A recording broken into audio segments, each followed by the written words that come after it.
Y ahora te la volteo y la integro a la siguiente pregunta que tiene que ver con pues, esta propuesta que a mí francamente me parece muy poco seria, de la integración del INEC, si se pudiera cambiar el nombre del INE, del Instituto Nacional de Elecciones y Consultas y del Tribunal Electoral, es decir, que sean los poderes públicos los que propongan a los candidatos de quienes podrían integrar esos cargos, como lo integraste tú, como lo integré yo, y que se vaya a votación. Abunda un poquito sobre esto, por favor, Luis Carlos. Mira, pues esto es una provocación. Yo creo que no hay que quebrarnos la cabeza. Es una provocación del presidente y esto es, y a todos nos puso a hablar del tema y seguimos hablando del tema. Y esa narrativa le permite al presidente que frente a la crítica que voy a hacer, él se voltea con sus bases y dice, ya ves, Salvador y Luis Carlos son unos elitistas que desprecian que tu pueblo puedas elegir a tu autoridad electoral. Entonces, lo usa para provocarnos y lo usa para hacer publicidad o propaganda con otros, pero es contradictoria en sus términos, es una cosa contradictoria porque López Obrador dice, y es parcialmente cierto, que las autoridades electorales, los consejeros y los magistrados han estado siempre bajo el acecho de los partidos. Tú y yo sabemos que siempre esa presión ha existido, la ha existido desde los años 90 y de vez en vez tú y yo sabemos, hay algunos que caen en la trampa, en la tentación. Yo conviví con consejeros y he visto antes y después consejeros del INE que se ven sometidos o por gusto lo hacen a responder a los partidos, a guiñarles el ojo, a hacerles caso en espera de que haya una retribución futura. Eso ocurre. Y también es cierto que el nombramiento, sobre todo de consejeros de línea, ha sido siempre por cuota. Claro, hay un sistema de vetos múltiples que evita que ciertos personajes que no responden al perfil puedan ser elegidos. Y eso ha mantenido que a pesar de que es cuotismo y se distribuyen el balance, creo yo en general, siempre ha hecho que una mayoría de consejeros pues siempre estén pensando en la institución, aplicar la ley, aunque siempre hay grupos que empiezan a responder a partidos. En eso tiene razón López Obrador. Ahora, la pregunta es, ¿cómo solucionas esto?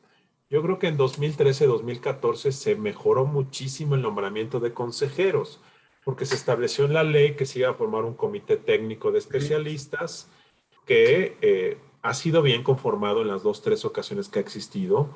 Emiten una convocatoria, hay un examen escrito, hay una entrevista pública y con base en eso este comité de especialistas elaboran un listado de los mejores y de ese listado de los mejores toman hombres y mujeres y hacen quintetas y ya esas quintetas se las pasan a los diputados y los diputados se escogen políticamente.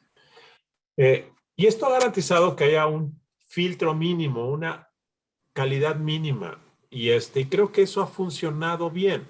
Ahora, el presidente lo que nos está proponiendo es tirar todo eso a la basura e irnos del otro extremo.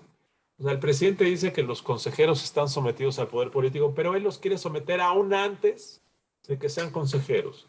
Si tú quieres ser consejero electoral, tienes que ir a tocar la puerta de la oficina del presidente de la República para que te postule. ¿A quién va a postular el presidente? Pues a los amigos del secretario de Gobernación, a los amigos de sus hijos, a los amigos de sus asesores.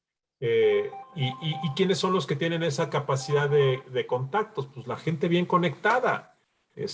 Dos, tienes que ir a tocar la puerta del Congreso, o sea, de los partidos, o sea, de Morena, en este caso.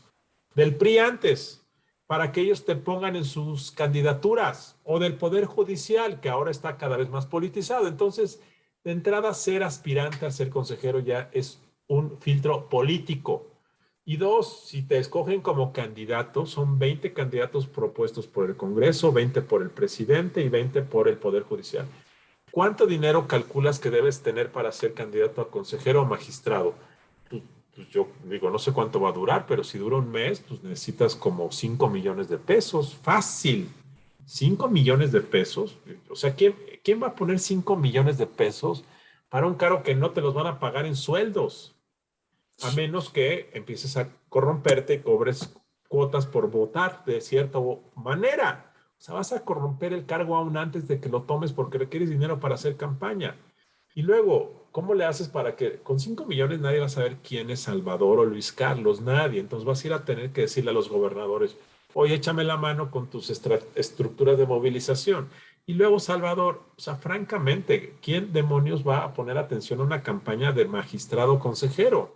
Cuando la función de un magistrado o de un consejero es pues, simple y llanamente aplicar la ley. ¿Qué vas a ir a ofrecer?